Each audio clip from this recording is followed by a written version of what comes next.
On this episode of DC On Screen, we are talking the pilot episode of Doom Patrol, right after this. You think of Earth as a singular planet. In fact, it is anything but. For this is a story not of a universe, but a multiverse. Where universes and planets, such as Earth, were replicated and mirrored across a vibrating, infinite plane. Some barely different from the next. Others drastically so. This is DC On Screen. Every week, Dave and Jason talk about the multiverse of DC properties on film and television. But be warned, if it's been officially released, you can expect they'll spoil it. Welcome into DC On Screen episode 529. I'm your host, David C. Robertson. This, Jason Goss. Hello. So, what? No, go ahead. Hey, what better way to start out an episode talking about Doom Patrol? And mild confusion over electronics. That distracted me for a second. Perfect. Huh? Ooh, huh? What? Huh? Yeah. That kind of sums it up. Yeah. Full disclosure here. I have not read a lot of Doom Patrol. No, I really haven't. It's only something I've glanced by here and there. Yeah, it's like I'm aware of them by stray issues here and there that kind of leaf through and I don't know what the hell this is. And I'm aware of them in more of a Wikipedia sense than anything. Like, Yeah. I have a DC Universe encyclopedia, and I'll be honest, for a long time I confused them with the Metal Men. Nice.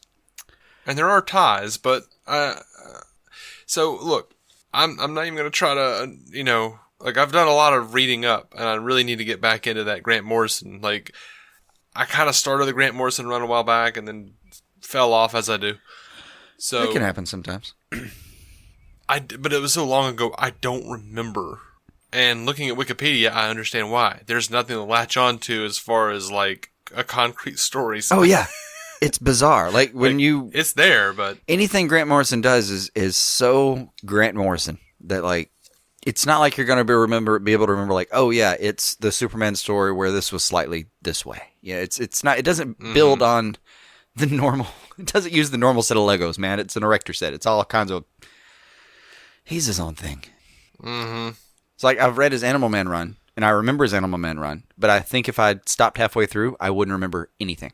I think it'd be like, oh, I remember it being interesting, but that's about all. Yeah, it's one of those, like, if you don't, like, hit it at the right time in your life, you're just gonna be like, oh, okay, I need to put this down for now. Well, that's how it is with Batman Inc. I've read about half of Batman Inc., and I kind of got about halfway through and was like, I'm not digging this one. Because every now and then Morrison is just so crazy, I can't find anything to latch onto. Mm-hmm. And that was one of those for me. And now I don't remember anything that happens, except Damien gets shot. Right, and, to be clear, Arnold Drake, the one of the co-creators of Doom Patrol, right before he died, he basically came out and said that, I mean, there were several iterations of Doom Patrol that came up after his run, and he killed the Doom Patrol. Yeah. He finished it. Like, he started them, he killed them. Yeah. And there were several iterations that kind of popped up after he left the book, and none of them were good apparently. Like they all just fell wound flat, up getting canceled because no one liked them, no one bought them. Right. And before he died, he came out and said Grant Morrison is the only one that was the only subsequent run that came anywhere close to what he was trying to do. He got me. That guy gets it. So we don't have a real background on this one, but as a show, man, I'm excited. That looks good. Yeah. As a show, just watching this one episode, I'm down. This is fantastic. Yeah, it was. As far as quality, I thought it left right off where Titans did. It's something I said about Titans was at the end of every episode, I was like growling at myself, going, "Man, why isn't there another one right now?" Mm-hmm. It's like the idea of streaming services has spoiled me in a way. I wanted to be able to hit next and just watch that season right now. But yeah, we gotta wait. And this one looked fantastic. You see the TV time rating on this thing? No. 9.8 out of 10. Oh wow. I'm not even sure I disagree. Like, I'm okay with that.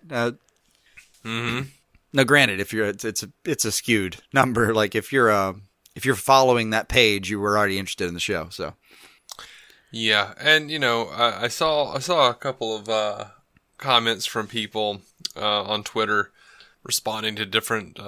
Responding specifically to Jeff Johns, saying, "What's great show, but what's wrong with you people? I tried to watch this with my kids. Don't watch this with your kids." Yeah, like first few minutes, I mean, you're getting like sex from behind with a stray titty. Yeah. Oh yeah. Just a flopping. Yeah. You get Brendan Fraser's ass right out of the gates. Yeah, and the other half is pretty hard to look at these days too. Like that poor guy. What has he done with himself? He's fine. You see him in the actual. Look at his actual press photos. He looks a lot better. I think they tried to kind of sully him up a little bit for his kind of hateful, cheating country song days. I'll call it. That is a good way to put it. It was just jarring because I think the last time I saw Brendan Fraser was like on Scrubs or something. That really might be the last time I've seen him. It's just like, oh man, he's a person and he ages. Yeah. Unlike apparently the Doom Patrol, who don't age at all. No. Everyone there's power apparently keeps it kind of makes sense. Everyone there's power might theoretically keep them semi, kind of unaged maybe, but as surprised as I was to see Brendan Fraser, God, he feels perfect for this. He does. He was great. Yeah, I wish I had more time in my week because I would totally go back and watch that episode again. Yeah. Oh, I would. I mean, I still will. Like, I showed my wife the trailer for it. I watched it this morning. I showed my wife the trailer and said, "You might actually like this one. Take a look." And she looked. She watched it and said, "Yeah, I'm actually going to try that one out." So, okay, cool. We'll watch it later. And then Evelyn took a nap, so she went, "Oh crap, time to take a bath." And she went to take a bath. I turned it on my phone in bed, just hadn't quite gotten out of bed yet. Turned it on the phone just to check out the first couple minutes, and just didn't. I just stared at my screen the entire time. Watched the whole thing, couldn't stop myself. But yeah, I'll go back. I'll watch it again with her later, probably today. Yeah, the opening credits are one of the most gorgeous things I've ever seen on TV. Oh yeah, oh absolutely. I mean, out of this fucking world, man. Those were great. Oh, this was one of my favorite points they made.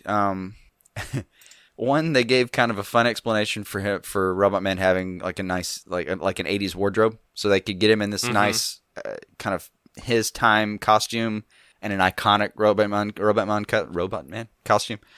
But they also the thing they did where like the template for his voice is this sad, regretful. It sounds like Pills and Drunk kind of like late night.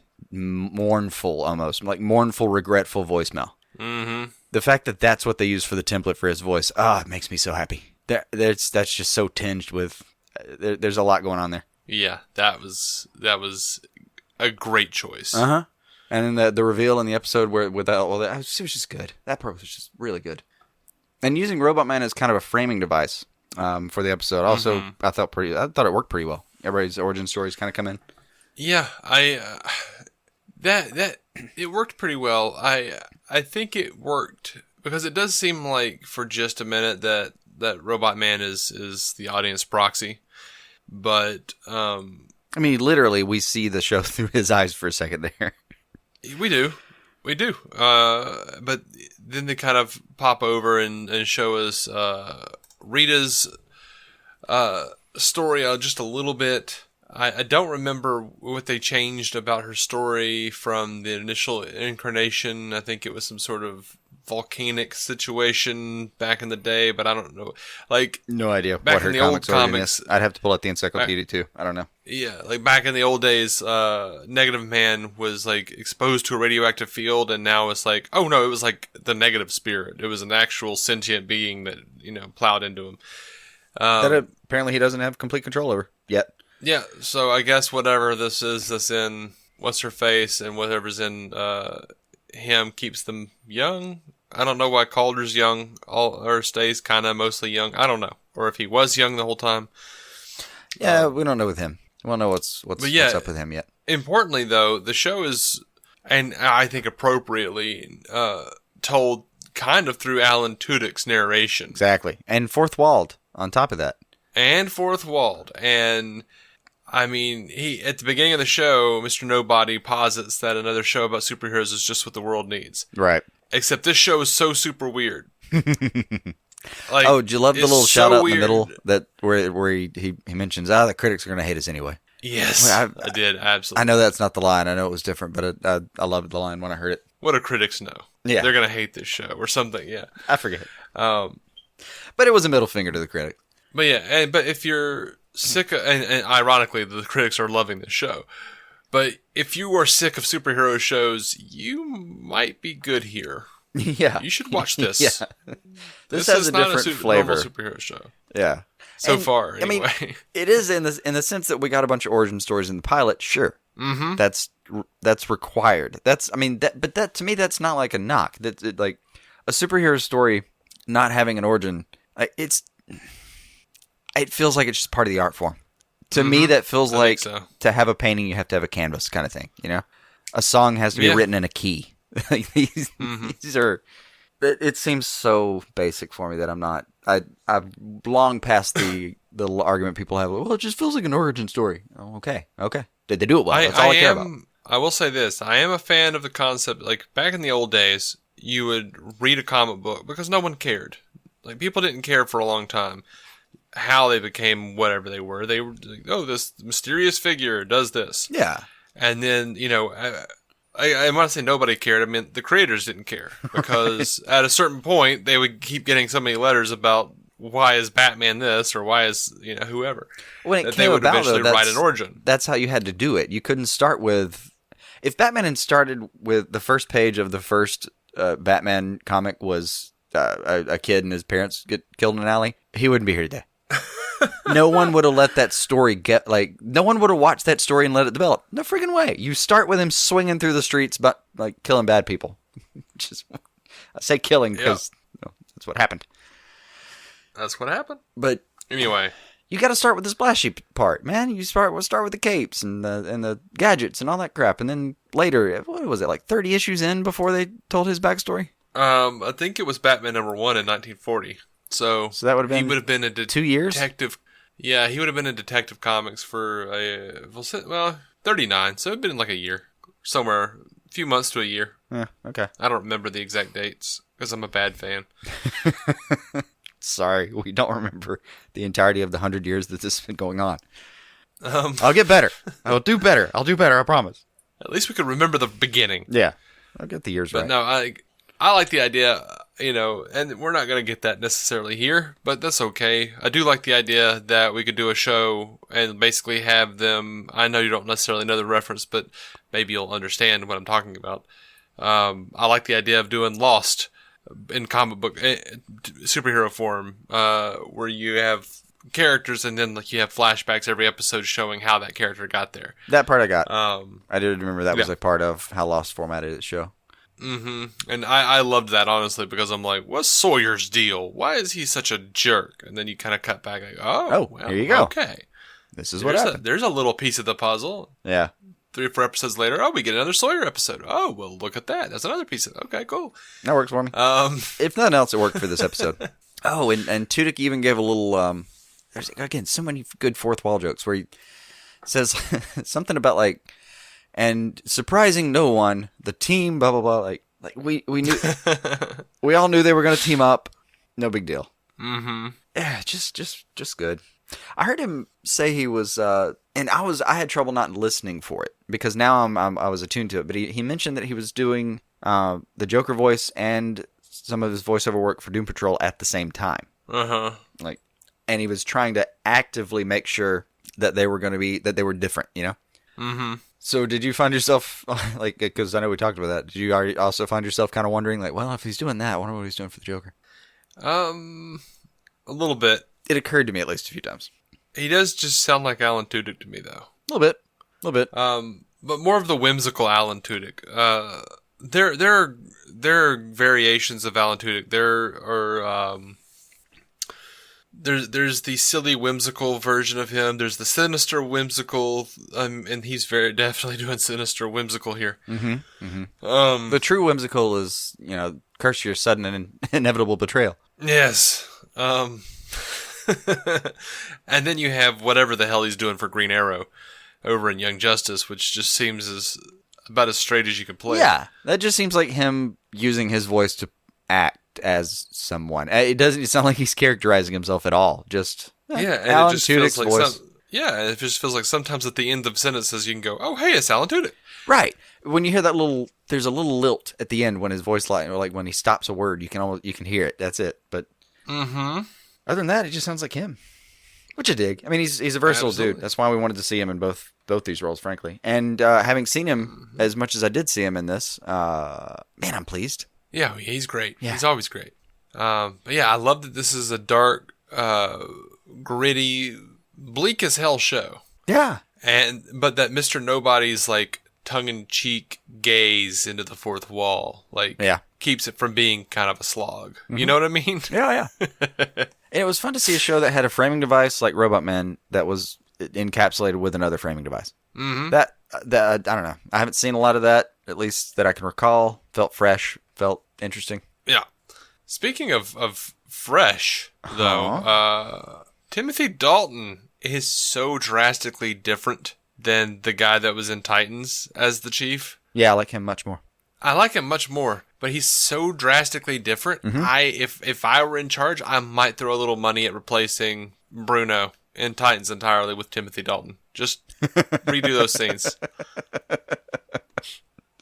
It is... But you've got to throw special appearance by kind of money at that man. That's... The titles were hilarious, by the way. It was like starring all the new people. It was like 2 people. It was, and what was the next one? With, which in Hollywood is in like screen SAG terms is different from starring. With is apparently better than starring, and then special appearance by, it cracked me up. The titles cracked me up. Like I was literally watching the credits. I was like, "This is gorgeous. This is also gorgeous." Yeah. But it's it's a diverse cast, we'll call it, of I think there was some good gets in here. Like you can't believe they got Timothy Dalton to some extent. Yeah, I mean, as disappointed as I was that they didn't get Kelsey Grammer. Well, Arrow got Kelsey really Grammer did for enjoy, half a second.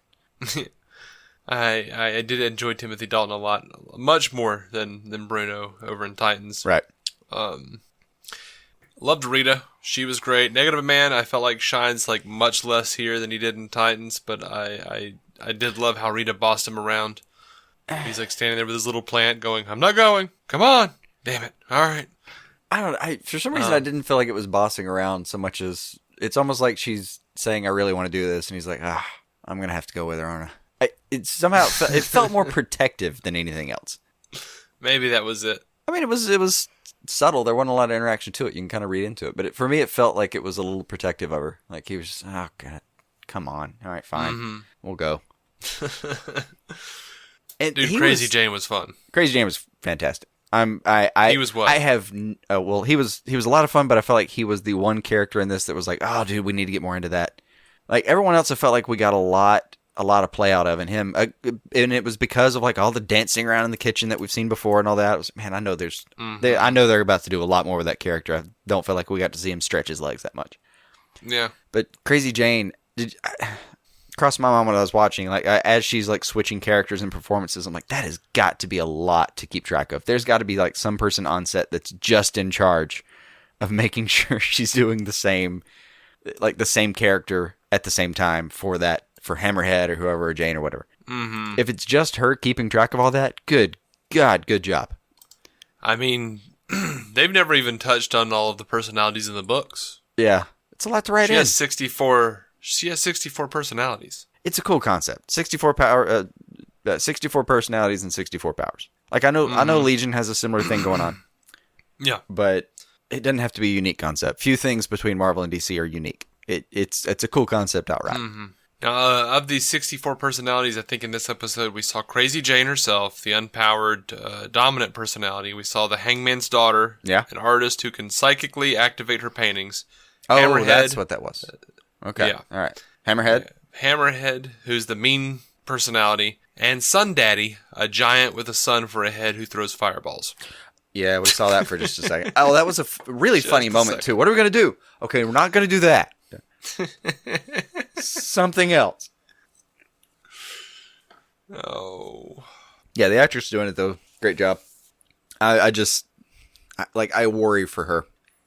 It's just a lot to keep up with. Yeah. I really hope she doesn't have any side projects right now. Yeah, she does, actually. Oh, bless her heart. She did. She's doing a voice for, I want to say, Justice League versus the Fatal Five. Oh, well, that's still cool at least. But at least voices, you can do you can voice an entire movie in a couple afternoons.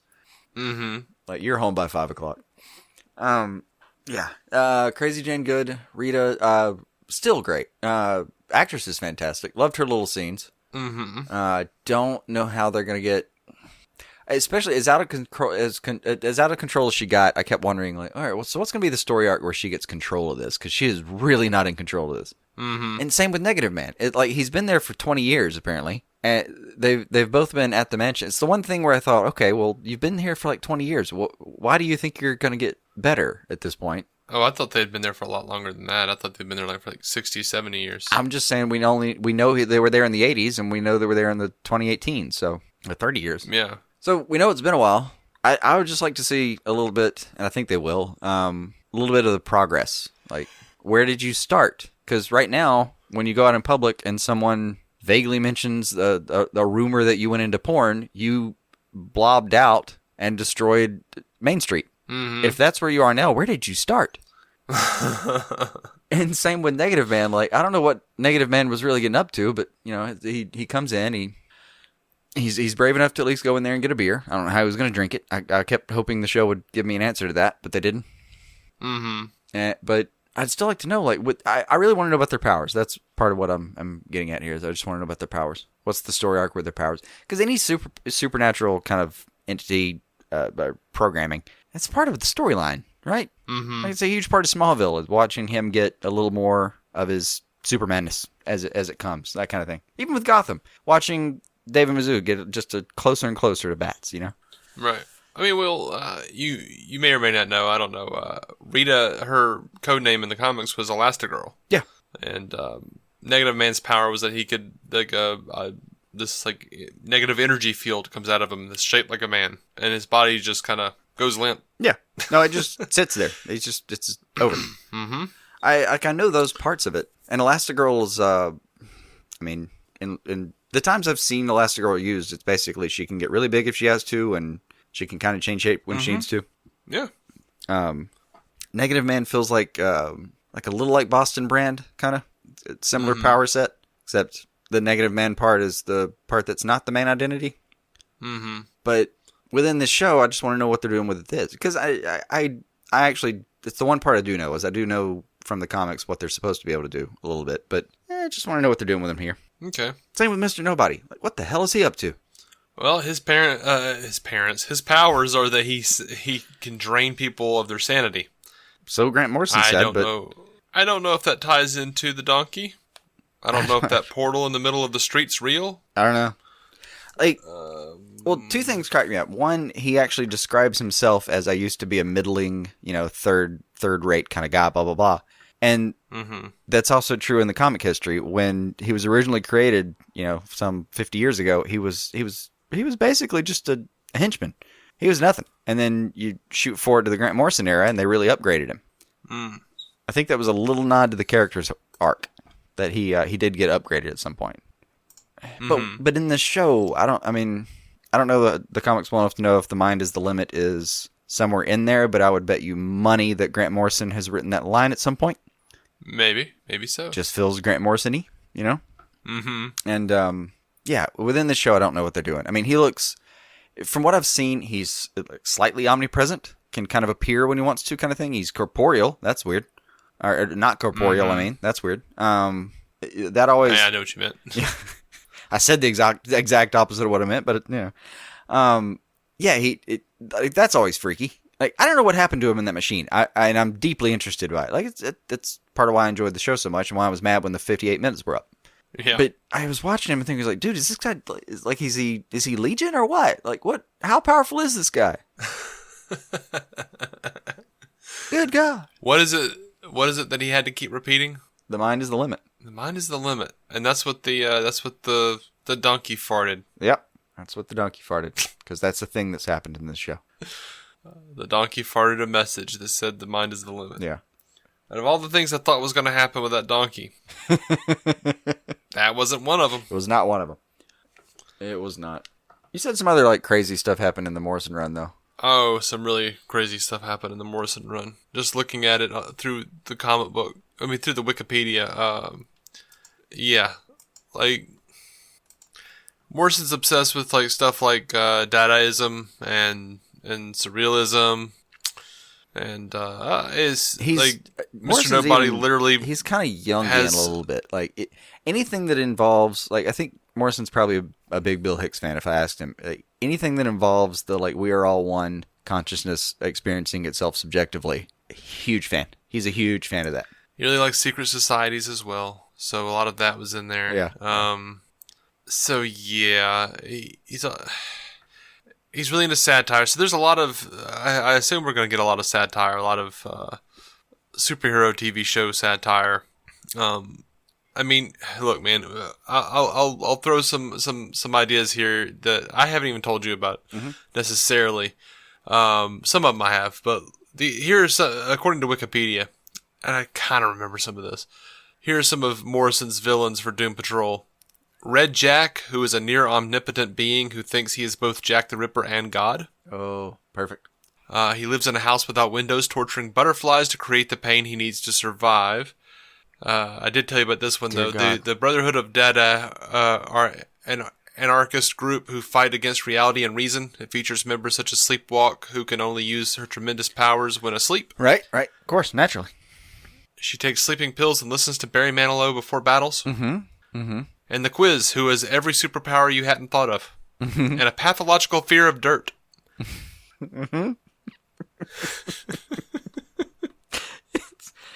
Oh, okay.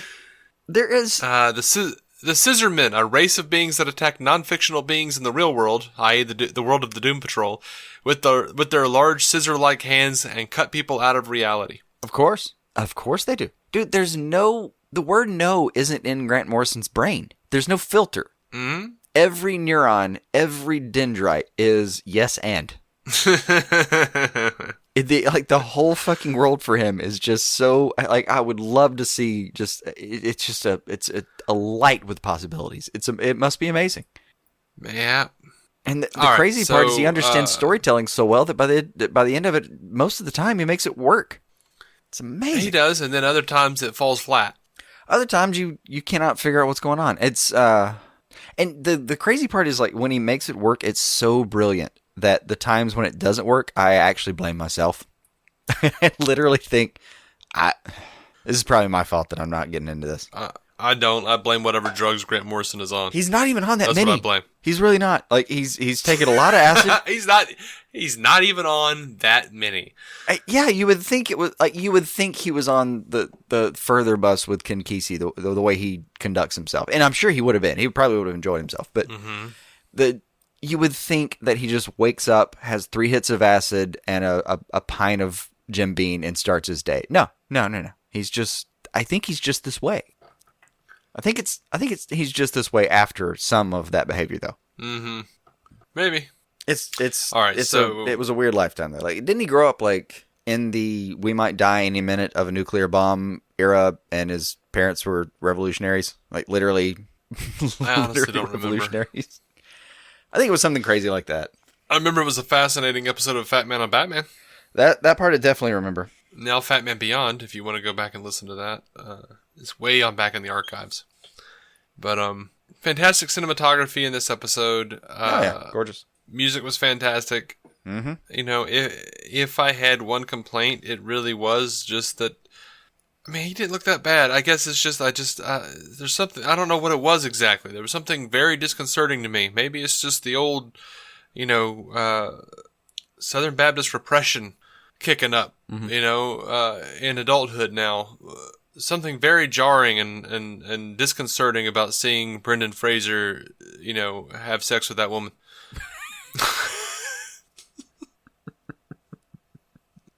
So, I mean, All right, so Just- your suspicion is either that it's maybe on you, or maybe that you were thinking, yeah, no one was asking to see Brendan Fraser's ass. That wasn't what America was clamoring for. I don't think America was clamoring for that. No.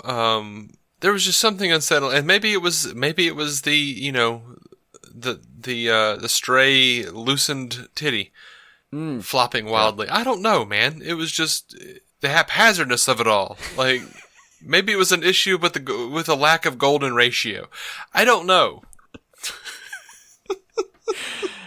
I think I dare suspect that the haphazardness of that scene was probably about what they wanted to capture, given that scene. Maybe maybe it was an OCD situation. Maybe I was upset that it wasn't both. Maybe I don't know what the problem was.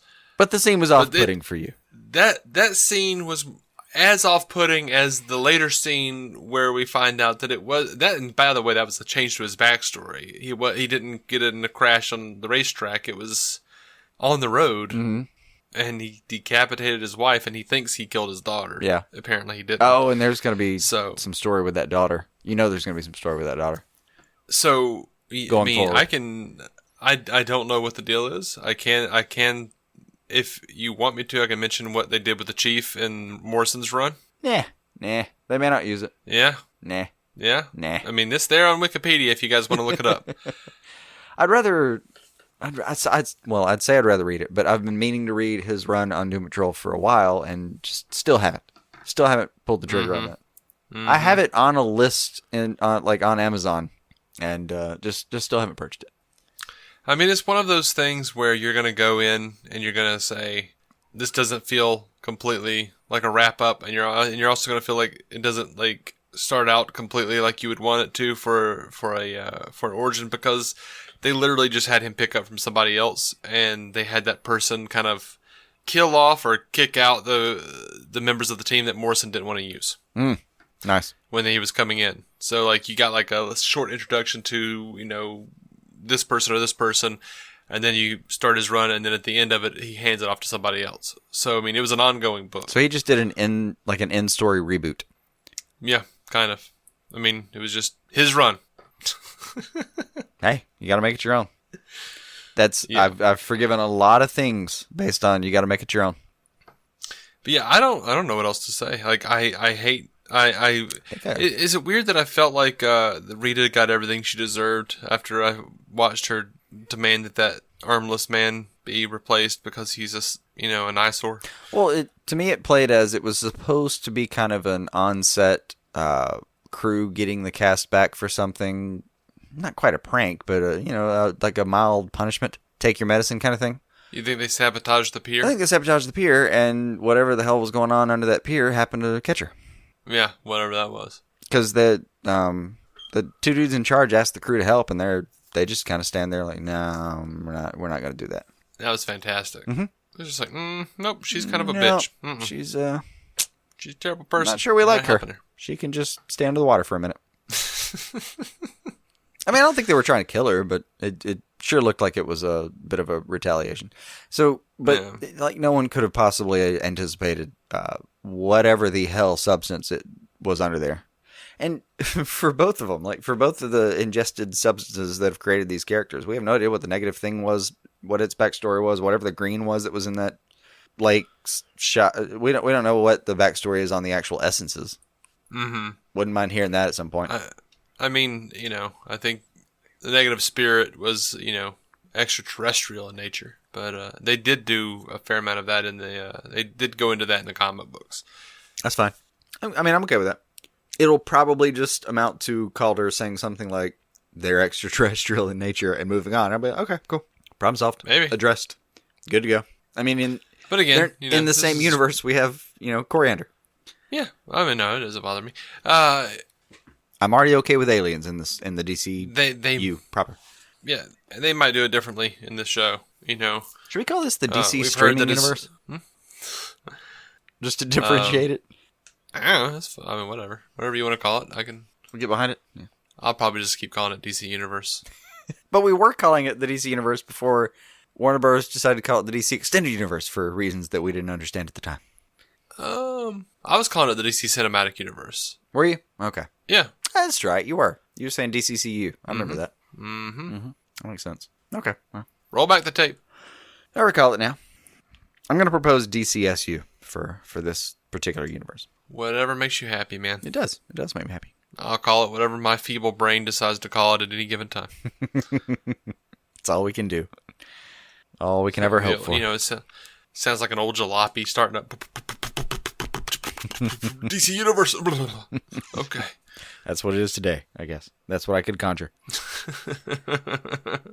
But yeah, fantastic episode. Looking forward to next week when apparently we're going to get Ezekiel, who is a supervillain cockroach. Ah, hell if I yes. understand it correctly. I have no idea if that... I don't know where that comes from. I don't know if there's any precedent. I don't care. It sounds fantastic. Do not care. Bring it on. The trailer for next week looks fantastic and bizarre. It does. So, my favorite part of the trailer for next week, other than the fact that with Jane jumping in, I feel like we're going to learn a lot more about his powers. We're going to learn more about Nobody and her. My favorite part of the trailer is Calder turning around and saying, "You still think you're in control of the story, don't you?" And like smirking at him. It's like, that's good. That's good. That's bravado. Always love bravado. Yep. I'm excited. This is a nice little departure, I think. Yeah. Hell, we haven't even so far. Anyway, we didn't even get Cyborg yet. I'm not really that excited about him.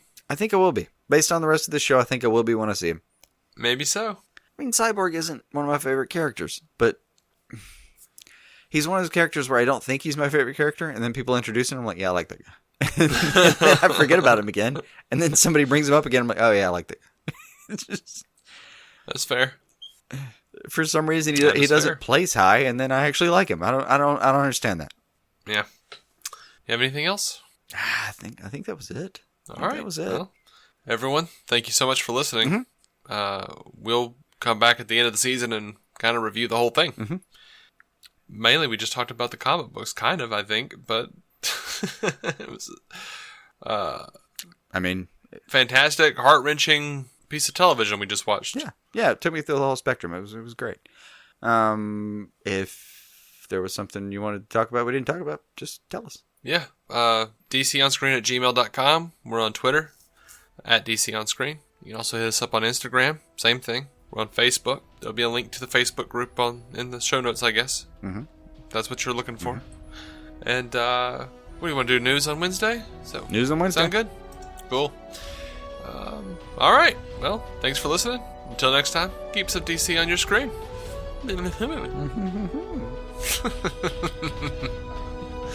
I sound like a total douche.